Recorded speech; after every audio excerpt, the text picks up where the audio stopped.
Late on a Sunday night in 1970, police respond to an anonymous phone call. They're called to a domestic dispute at an address in North Omaha's Black Ghetto. The house seems abandoned, but to investigate further, the officers decide to go in.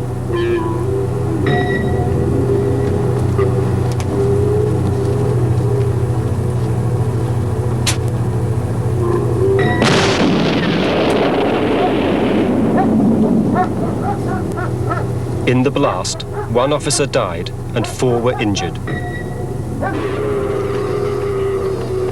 A year later, 2 black radicals, David Rice and Edward Poindexter, were jailed for life for this bombing. Today they're still in jail and unlikely to be released. Both men believe they were framed. I was reminded constantly that we're going to get you, we're going to get you. Nigger, we're going to get you. We're not going to rest till we get you. So I said, well, good luck, you know. And they were right, of course. On a winter evening in 1968, Kenneth and Caroline Olson prepare to play tennis. 2 men rob them and order them to lie face down.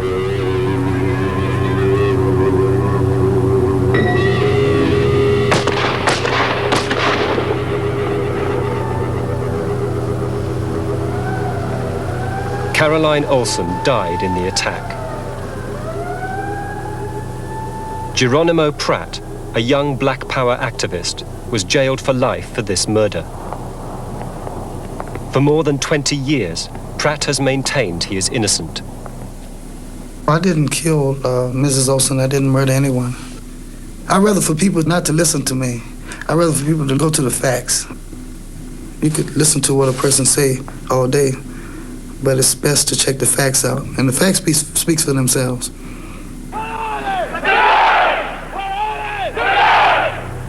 David Rice, Edward Poindexter, and Geronimo Pratt were prominent figures in the militant Black Power organization, the Black Panthers. All 3 men believe that they were framed by the police and the FBI because of their political activity. They say they are America's political prisoners.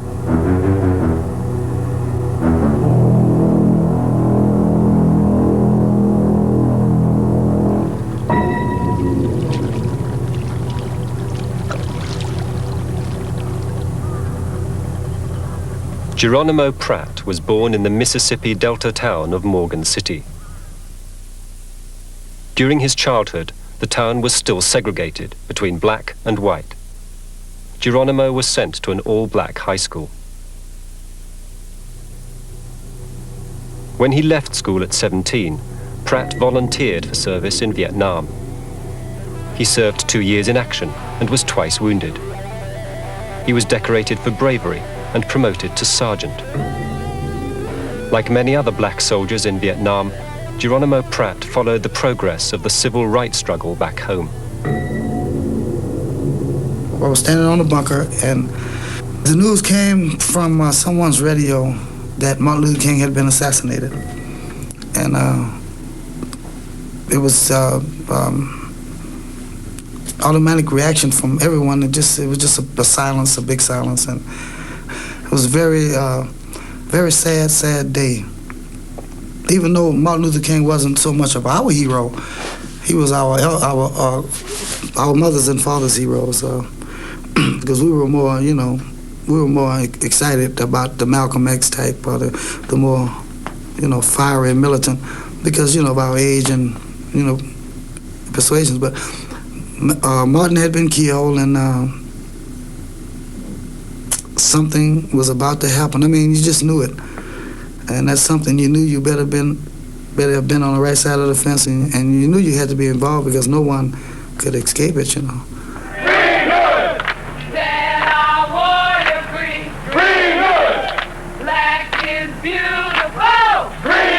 Appalled by Martin Luther King's assassination, Pratt left the army and returned to America. He joined the Black Panthers. The Black Panthers were a militant black power organization committed to revolutionary social change in America. They also urged the black community to defend itself against racial attacks. Organizing them and giving them political knowledge about the true situation, and organizing them and teaching ourselves that we must arm ourselves. We have to put a shotgun in every door, from door to door, from block to block, from community to community, from city to city, from state to state, across this racist nation, so we can have the power in our hands. So we can have the power in our hands. Geronimo Pratt rose to head the Los Angeles chapter of the Panthers. Kathleen Cleaver was also a leading figure in the movement.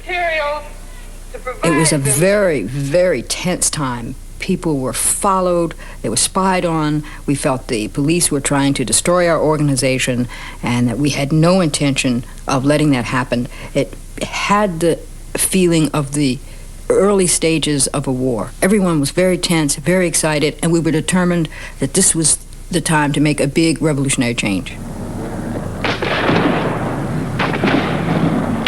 In July 1969, hostility between the Los Angeles police and the Panthers came to a head. After a 14-hour gun battle, the police arrested the Black Panther leadership, including Geronimo Pratt. Pratt was then charged with the tennis court murder, which had taken place 3 years before. This word-for-word transcript is the only record of his trial. We've used it to reconstruct the evidence which convicted Pratt in 1972. The key to the prosecution case was the evidence of a former Black Panther called Julius Butler. He testified in court that on the evening of December the 18th, 1968, Geronimo Pratt came to his apartment and produced a gun. Anybody see you? No. Then, according to Butler, Pratt confessed to him that he had just killed a woman on a tennis court. To back up Butler's testimony, there were two eyewitnesses.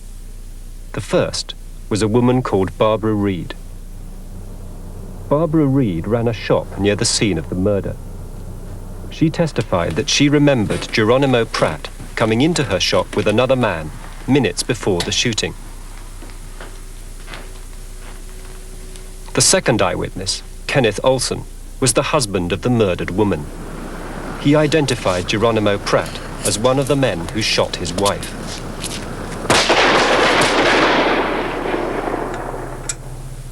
The prosecution then presented forensic evidence. A ballistics expert testified that bullets found on the tennis court matched with the gun belonging to Geronimo Pratt. The evidence seemed convincing, but even so, the jury took 10 days to reach a verdict. When we delivered our verdict, the jury foreman stood up and said that we had found him guilty. The defense attorneys requested an individual polling of the jury, and for each count, we had to indicate guilty. After we had done so, I believe it was 4 times. I don't remember exactly how many counts there were against him.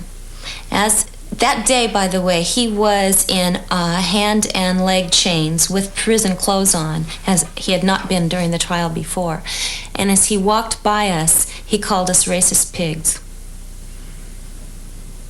Even Pratt's defense team admit the prosecution had a good case.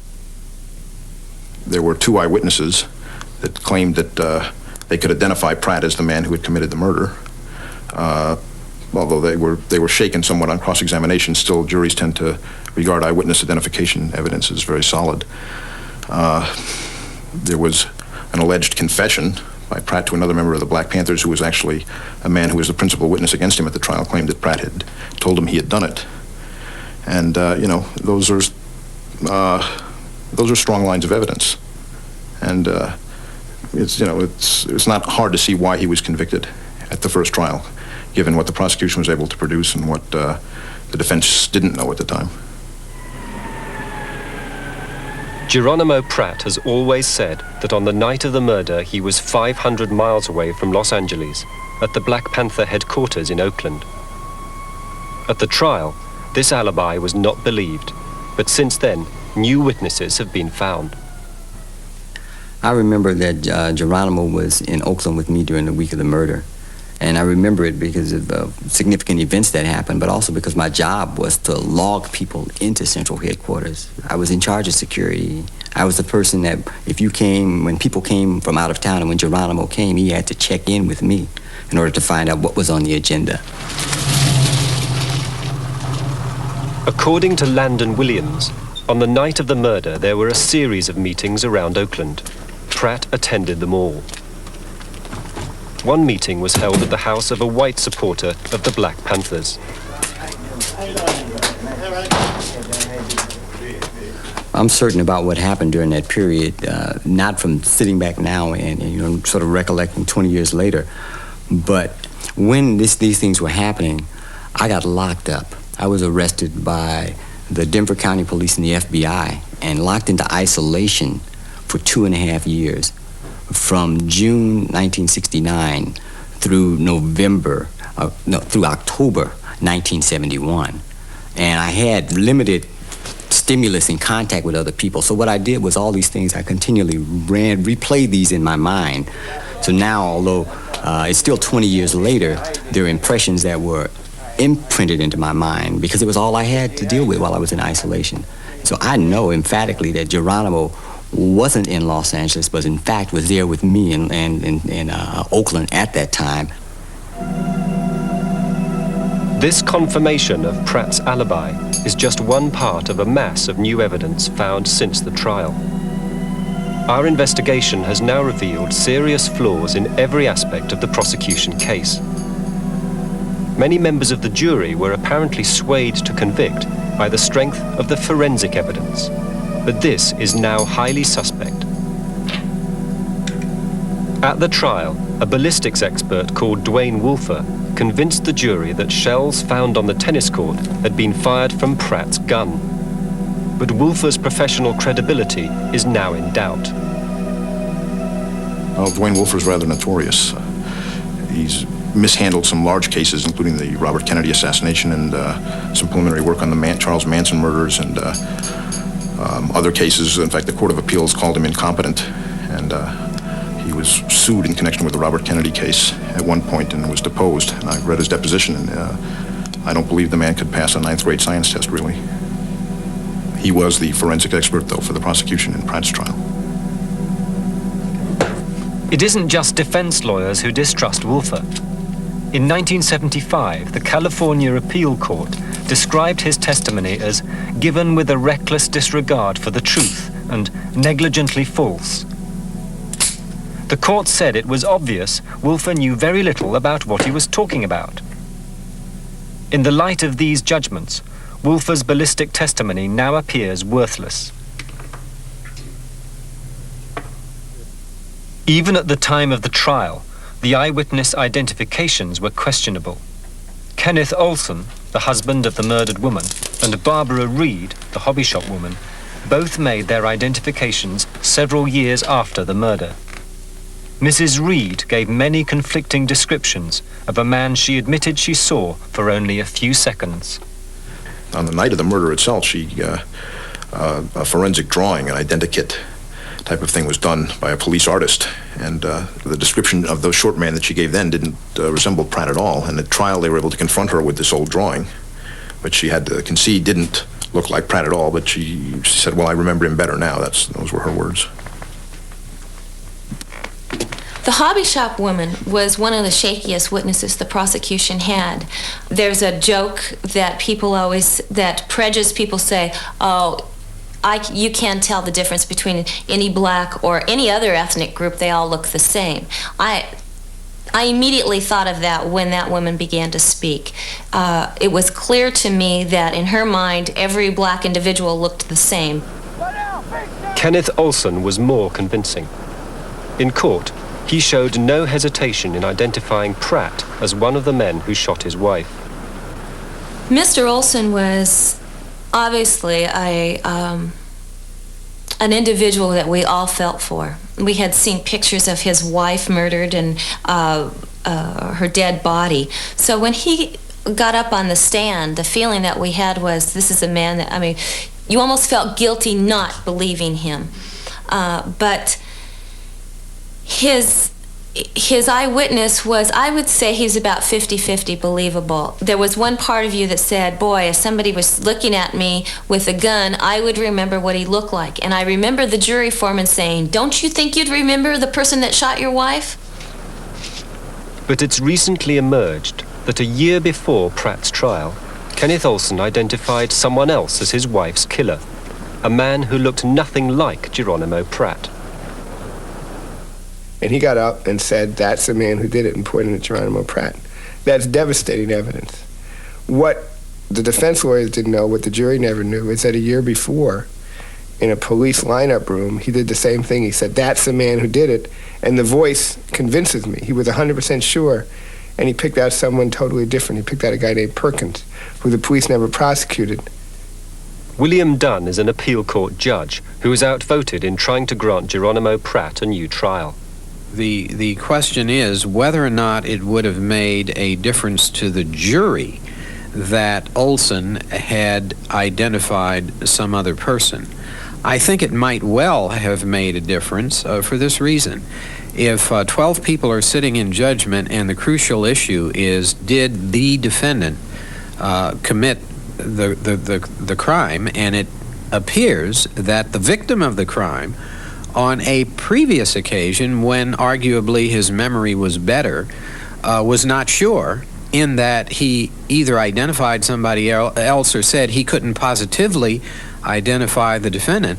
It seems to me that ought to be made to the jury, because it's an equivocal identification. When you just say at the time of trial, yes, the defendant did it, and it's not made known to the jury that on a previous occasion you were not so sure, then it seems to me it makes a difference in terms of how they judge the case and how they judge your credibility.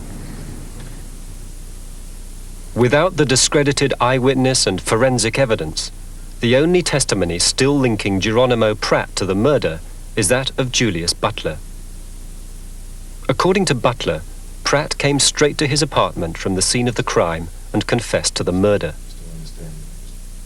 Butler told the court that he was so worried by what he heard that he decided to make a written record of Pratt's confession. Butler then said that he telephoned a friend, Duane Rice, and arranged a meeting in order to give him the confession document for safekeeping. In a statement, Butler's friend, Duane Rice, explained what happened next. He said that just as Julius Butler was giving him the confession document, 2 FBI men rushed forward and tried to take it from him. Rice says he was amazed that they appeared to know exactly what they were waiting for. Give me that letter, man. Well, where are you going to get this letter? FBI. This thing that was supposedly had taken place between just the two of them. Actually, there were at least 2 FBI agents present at the scene. They had to have been called by Butler. Butler had set up the meeting with Rice at a certain street corner, and if the FBI was present at that street corner at that very moment, it can only be because Butler had also called them. Was Butler in fact working for the FBI? At Pratt's trial, Butler was asked on oath whether he was an FBI informer. He repeatedly denied that he was. New evidence shows he was lying. During the period in question, Butler was meeting regularly with FBI agents as an informer. The FBI's own records, now released under the Freedom of Information Act, show Julius Butler was an FBI informant at the very time he first came forward with his story about Pratt's confession. For the information of San Francisco Division, a captioned individual and admitted ex-member of the Black Panther Party, BPP, in Los Angeles, is furnishing information to the Los Angeles Division on a confidential basis. If in fact Julio Butler was an FBI informant, it seems to me that would have made a substantial difference to the trier of fact, the jury. Not from the standpoint that he was or wasn't an informant, but bearing upon his credibility.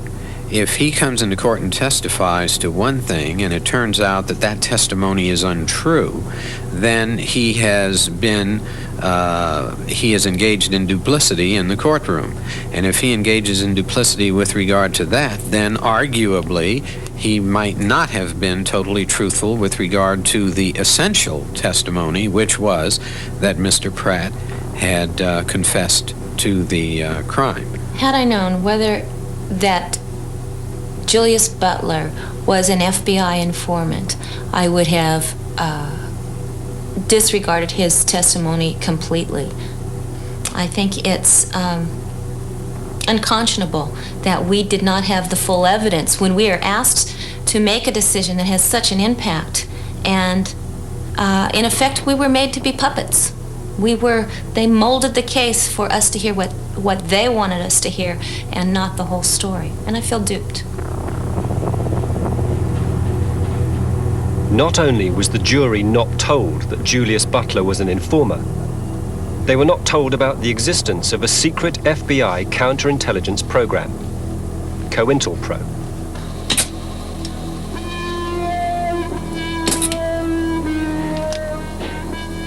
COINTELPRO was an illegal operation set up to destroy the Black Panthers. It used widespread bugging and surveillance, as well as a dirty tricks campaign against Panther leaders. Newly obtained documents reveal the scope of COINTELPRO operations against the Black Panther Party, the BPP. One directive orders: officers are instructed to submit imaginative and hard-hitting counterintelligence measures aimed at crippling the BPP. Another FBI memorandum explains: purpose of counterintelligence action is to disrupt the Black Panther Party, and it is immaterial whether facts exist to substantiate the charge. As leader of the Black Panther Party in Los Angeles, Geronimo Pratt was kept under constant surveillance. Documents from the FBI's Los Angeles office refer to a secret campaign to destroy him. Operation Number 1 is designed to challenge the legitimacy of the authority exercised by Elmer Gerard Pratt, BPP Deputy Minister of Defense for Southern California. Constant consideration is given to the possibility of the utilization of counterintelligence measures, with efforts being directed toward neutralizing Pratt as an effective BPP functionary. A few weeks before his trial, the Los Angeles FBI reviewed the Pratt case. Wes Swearingen was an FBI agent at the time.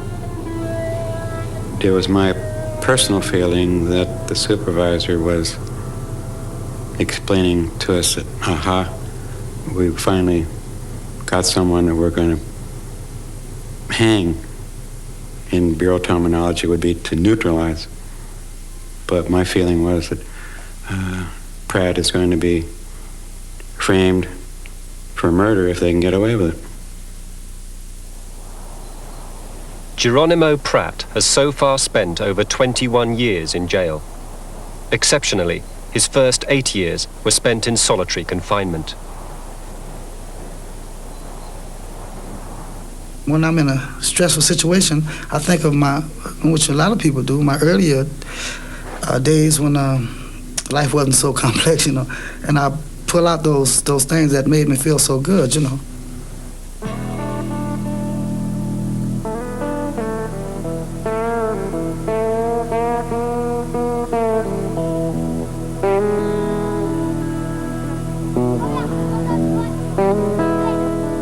The magnolias, how the magnolias would come out in the summer and everything smelled, everything would smell perfume.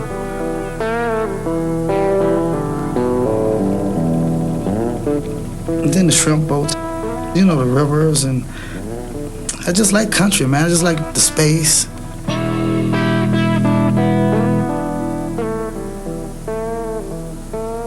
Well, of course, my mother, my mother's boy. And the family, what's that family feeling? Everybody pulling together. I miss my friends. I just miss the. I don't know if I could ever be a hunter again after Vietnam, but I used to love to hunt, but I really miss fishing, you know, fishing that river.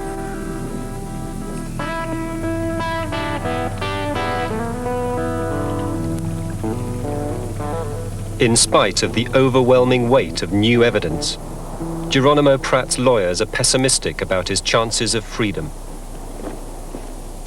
There's a bunch of cowards in the Court of Appeals when it comes to political decisions. When it comes to political cases, the courts are afraid of the FBI. They're afraid of the political implications of a case like this, and they push it away. And the way to push it away is to say to the lawyers and Mr. Pratt, everything you raise is simply speculation. There's no proof.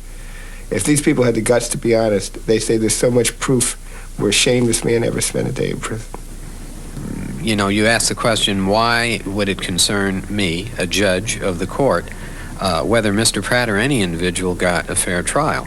After all, that's my lifeblood. That's what I am. I'm a judge, and it's my job to see to it that people are treated fairly, that people are treated dispassionately in the courtroom.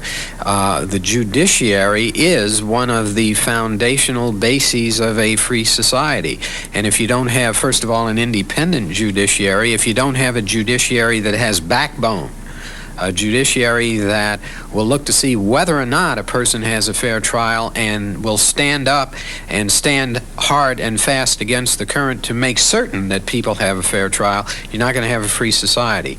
If we allow one person to be treated unfairly because he's guilty, that is to say, we conclude he's guilty before we really know, then that can happen to any of us. It can happen to you, it can happen to me, it can happen to anyone, and we don't want that.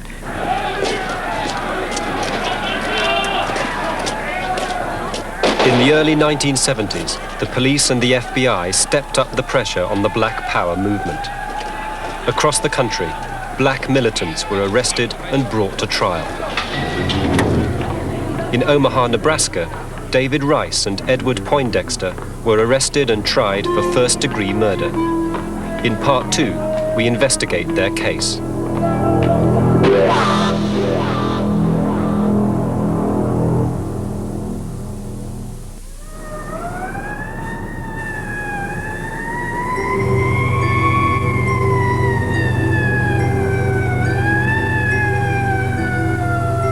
My partner and I had just finished a little, like a lunch break. We never really went out of service. We just ate while we were on duty. Got a big plate of barbecued ribs and sat in the projects and, you know, right in the area and ate them, and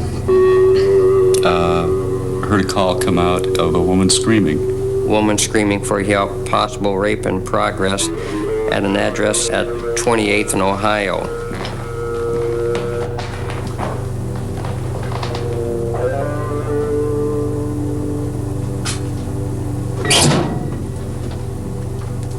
I didn't see anybody leaving the house, or I didn't see anybody in the alley. And I walked over to the window, and I was peeking in the window when I saw Officer Tess and Officer Menard walking from the kitchen to the front door area. We kind of worked our way through the rooms. I could tell where he was because of the flashlight. And Larry was about, I'm guessing, 10, 12 feet in front of me. And he had bent over the suitcase, and that's the last I remember of that.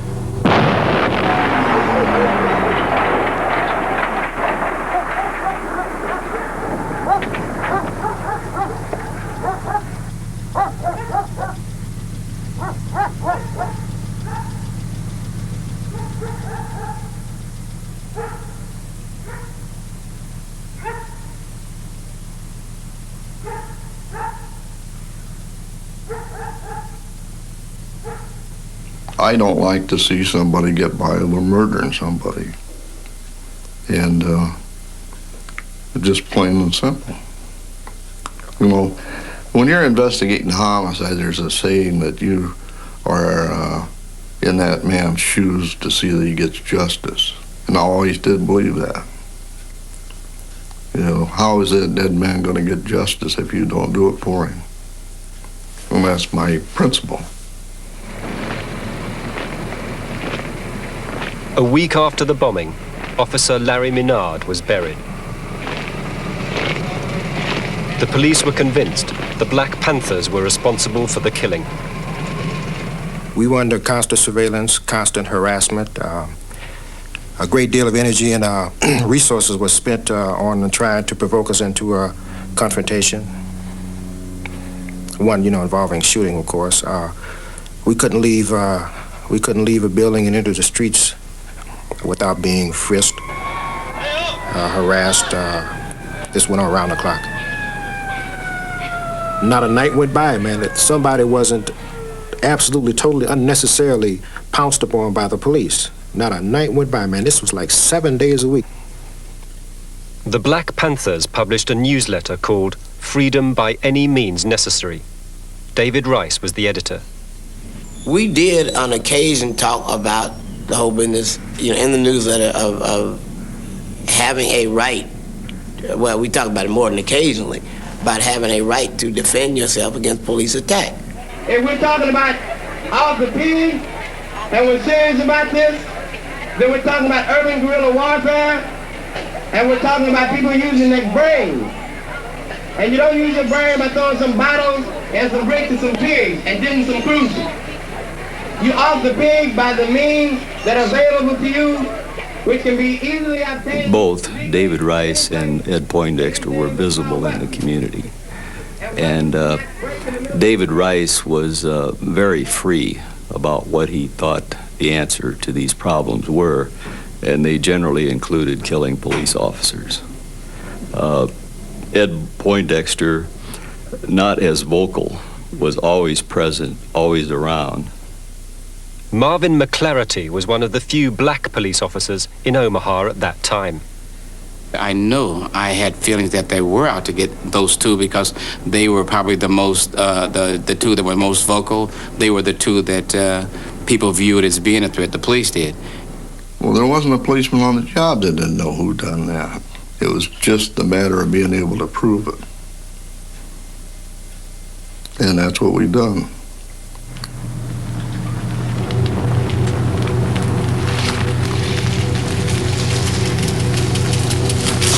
A week after the bombing, officers Jim Perry and Jack Swanson led a raid on David Rice's house in North Omaha. Rice was in Kansas City giving a speech at the time. He'd left his house unlocked. Both Jim Perry and Jack Swanson later testified they found a box of dynamite in the basement. Other officers aren't so sure. Marvin McClarity is convinced the dynamite was planted after the area had been cordoned off. I was on duty. We saw them bringing items out of that house. The thing that was so striking to me and to those two officers that I was with was the fact that the police had blocked off 29th to 30th on Parker Street, and they blocked that off to vehicular traffic and to pedestrian traffic. Then they said they found something in that house, and being a police officer, the first thing that strikes you is funny and saying, hey, something's wrong here because of the way that that search was conducted. And that was when we drew our suspicions that it could have been something that was planted in that house, and to this day I still believe that was planted in that house. It's a lie. I was there, I found it. I didn't personally discover it, but I was there when it was discovered and went right to where it was. It was there. They found dynamite in my house. I had guns, in my house, but those guns were legal, registered in my name. I would have been very cautious about even somebody presenting the idea of having something in my house, that somebody could get some time for. Because I always suspected that there would be some kind of raid. Although the police had the dynamite they claimed to have found in David Rice's house, they lacked any firm evidence to link Rice to the bombing. The next stage in the investigation came when the police were tipped off that one of the bombers was a teenager called Dwayne Peak. Acting on information developed by the Federal Bureau of Investigation, agents of the FBI and investigators of the Omaha Police Division arrested Dwayne Peak, charging him with first-degree murder in the bombing death of patrolman Larry D. Menard According to Dwayne Peake's uncle, once he was in custody, he told the police he'd made the bomb with members of his family. At that particular time, David Rice and Ed Poindexter's name wasn't even mentioned.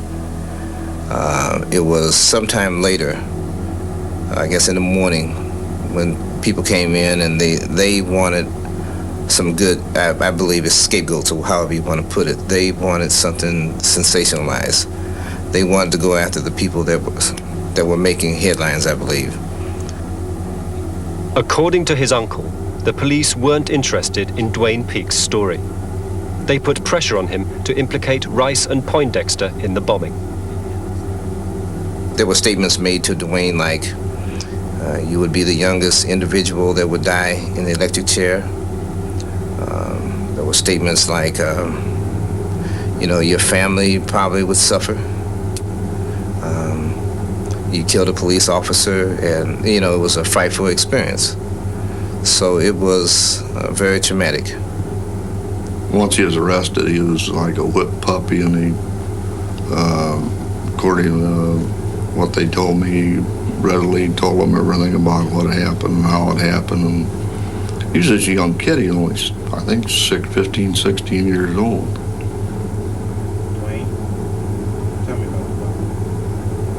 That police mentality is once you hone in on a suspect, you do all you can to bring that to court and for the conviction. And sometimes we take shortcuts in order to convict someone, and sometimes we just do things that are just right down dishonest. And I think that once they honed in on David and Edward, that they just carried through and did it that way.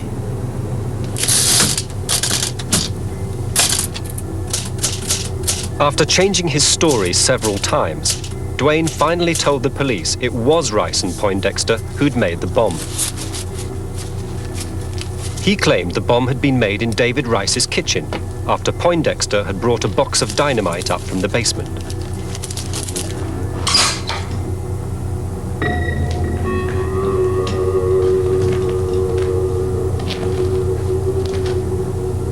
Dwayne also claimed Ed Poindexter told him to plant the bomb at an empty house in North Omaha. He went on to say Poindexter gave him instructions to call the police to the house by dialing the emergency number from a payphone. I did not make that bomb. I didn't conspire with anybody to make it. I didn't put Dwayne Peake up to delivering it or having anything to do with it. In fact, the only thing that I said to Dwayne during that period was, go away, you're suspended, grow up, because he was displaying some very bizarre behavior at that time. I had absolutely nothing to do with him making that bomb. I don't know if I would have had whatever it takes to do that, because I had never really seriously hurt anybody that I know about, and to take the step of killing somebody, I don't know if I'd have been prepared to do that. On the basis of Dwayne's evidence, the police decided to charge Rice and Poindexter with the bombing. Many months later, in a wave of publicity, the murder trial was held. According to prosecuting attorney Sam Cooper, Dwayne Peake was the key to the prosecution case. The physical evidence, the dynamite, that's all we would have had, I think, without Dwayne Peake. And I suspect it would have been questionable whether you could have filed anything. It's pretty clear that absent the testimony of Dwayne Peake, it would have been a weak circumstantial case of murder. I mean, he was critical of the case. Dwayne Peake's appearance in court as a witness was eagerly awaited. His was the only evidence which directly linked Rice and Poindexter to the bombing. When Dwayne Peake walked into the courtroom that morning, he appeared to be like any normal young teenage black person who looked confident, smiled, and recognized individuals in the courtroom. Dwayne Peake was called to the stand as a witness for the prosecution. His testimony stunned the court. When he testified in the morning, he denied any involvement on my part or Ed. regarding the whole question of talking about a bombing or constructing a bomb or any of this. And I guess my reaction was, damn, this little dude is stronger than I could have guessed, because I know they've done some things to him or said some things to him that would scare the hell out of him. But somehow he's not going along with the program. With those shocking disclosures shocking to the prosecution, the proceedings ended. At the request of the prosecutor, who asked that the preliminary hearing be continued to the afternoon. Afternoon proceedings occurred. Dwayne Peak comes in wearing sunglasses, looking visibly shaken, changed. I asked Dwayne Peak to take off his sunglasses. His face around the eyes was swollen. It looked discolored to me. His eyes were red. It was clear he had been crying. And my impression at the time was that he had been struck physically, and that's what caused the discoloration and the marks around his eyes. When he took the glasses off, people in the courtroom let out an audible gasp. Dwayne Christopher Peak had been really worked on between the morning session and the afternoon session. It was frightening to see what happened to that young man. If it were any other set of circumstances, were he accusing some white person of an offense and changed his story as many times and as many ways as he did, his testimony would have been considered so lacking in credibility that it would not have been used for any purpose whatsoever. But because there were certain words they wanted to come out of his mouth to implicate these black men, they could change it, orchestrate it, until they got those words from him. And once the words came from him that they wanted, his mouth became a prayer book. After Dwayne's changed testimony, the court session ended. That night, he wrote a letter home. They had me in court today. I guess you already know that by now. The Lord knows I tried, but something happened which forced me to realize that I had no alternative but to say what I said. Mama, I'm going through hell. I don't know what to do, or how to do it, or what to say or how to say it. I can't find the words to say to the people I'm sorry. Most likely they'll probably prefer that I just die. I don't think I'll mind that at all. With love always, Dwayne C. Peak. The trial continued with the introduction of forensic evidence. After their arrest, Rice and Poindexter's hands had been tested for traces of explosives. These tests were negative. However, the prosecution's forensic expert claimed that dust particles in their clothes had tested positive for the presence of dynamite. But on cross-examination, he admitted that the tests carried out might not have been exclusively for dynamite. In fact, they could have registered positive from a range of other substances. To lend weight to his case, the prosecutor claimed that Ed Poindexter was an explosives expert who'd served in Vietnam. This was untrue. I was a medical aid man most of that time, and then I was a mechanic. You know, no experience with explosives. You know, that was just, again, you know, the press is in the FBI and the police department working in concert. That was their way of making me look as bad as possible. You know, this guy must have done such a thing. Because look at him. You know, he looks like one of these big, burly, black. He got a beard, wears shades. You know, he's a Vietnam veteran. He must have done it. Look at him. You know, and he talks mean. You know, those are the images they put in people's minds, and it worked. After all the evidence had been heard, Ed Poindexter and David Rice were found guilty. Well, of course, police officers in that situation are always going to think about the death penalty. At that time, that was not possible in Nebraska. The maximum sentence available was life, is what Rice and Poindexter both received. I was expecting it, but then, you know, there's no way you can prepare yourself emotionally for something like that, you know. I was numb for about an hour, and then after that, anger set in and resentment. David Rice and Edward Poindexter are still in jail. In Nebraska, there is no parole in life sentences. Dwayne Peak, who testified against them, spent 4 years in youth custody and was released in 1974. He then disappeared. However, 20 years on, new evidence has emerged. At the trial, Dwayne Peak testified he telephoned the police on Ed Poindexter's instructions. Members of his family now maintain it was not Dwayne who called the police.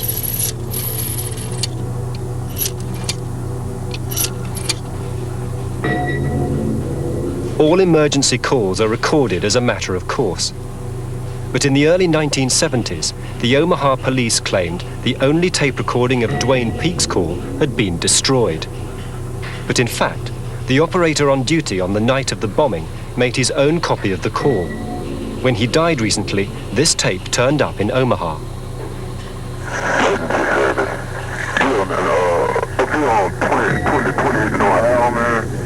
Address 2866 or 2867 is Old Vic House. I mean, this dude that drug this woman up in there, she in there screaming and shit. I don't know what's going on. 2867 Ohio. 2866 and 2867 is Old Vic House with a bunch of weeds around it. Vic House. She's in there screaming and shit. What's your address, sir? My address is 2865. 65 Ohio. All right, we'll have an officer checking out, sir. Okay. All right, sir. This tape was played to people who remembered Dwayne's voice. Now, I had listened to Dwayne Christopher Peak testify for almost 3 days before the jury. I had taken 2 sets of depositions. I had sat with this young man for hours listening to him describe his actions, his contentions, his recollections, and heard his voice and was saturated with his voice. It is my opinion now that the voice on that tape was not Dwayne Christopher Peak. When I heard this tape and realized that the deep voice of a much older man that I heard on this tape was the one they were saying was the voice of Dwayne Peak, this 15-year-old kid whose voice I knew, I couldn't believe it. Anybody who heard that tape would have to know that the whole story about Dwayne Peak having made a phone call to lure the police to that house would have known it was a lie. And for officials of the law enforcement branch to do something like that is reprehensible and inexcusable. And the fact that they did that made it clear to all of us that they knew David and Ed were innocent.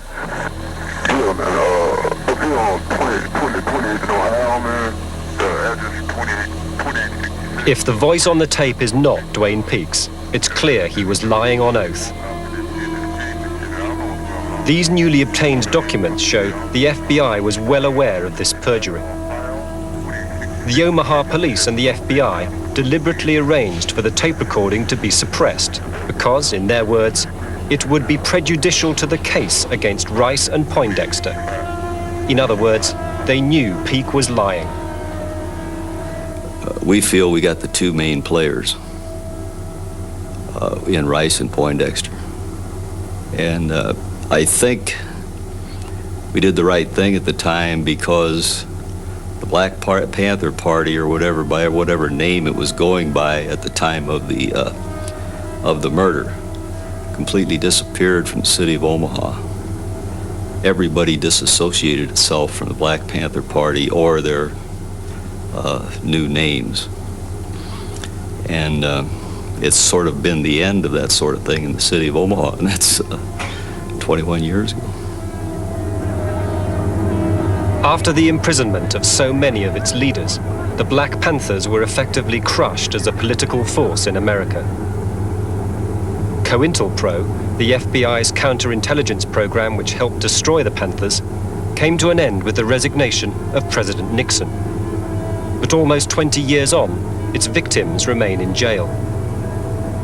I think that Nixon, Hoover, and that whole gang were adjudged to be criminals, and it was very clear that they participated in quite a bit of criminal activity. They were, in fact, criminals.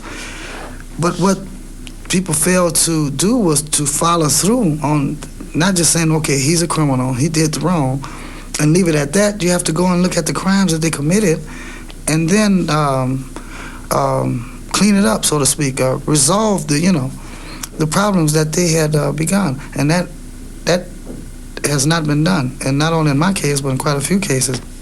Now, I'm just a regular guy like everybody, you know, like most other guys are. And anybody with normal human emotions and feelings who would go through that type of thing would be bitter. In fact, if they weren't bitter, something would be wrong with them, you know. Something would be wrong upstairs if they weren't bitter, disappointed, angry. And I was at the time, especially in my first 2 or 3 years in prison, very much. But, you know, eventually you have to settle down and, you know, and realize that, hey, I'm here, I'm going to be here, why not just try to make something good out of this time and learn and grow from the experience and come out a better person. So I don't regret anything I've done. And yeah, I paid a high price, but in a way you make your bed and you have to lie in it. If you talk bad about people who have things to hide, you know they're going to try to get you. And you have to be prepared for that. I mean, I talk about it now like it's, you know, like I speak of it, maybe I'm sounding like it's no big thing. It obviously is a big thing. But, you know, what can you do? You make certain choices, man, and depending on the kind of society that you live in, you know, they make you pay a price. So when I first came down here, I just kind of saw myself as a casualty of my own failure to understand properly the seriousness of stuff. But after a time, yeah, you know, I've said to myself a bunch of times, man, folks, you know, step forward, let me go, damn it. Despite the obvious injustice of their imprisonment, David Rice, Edward Poindexter, and Geronimo Pratt have little chance of being released. Without a change of political will, they seem destined to remain in jail, living witnesses to the fallibility of America's system of justice.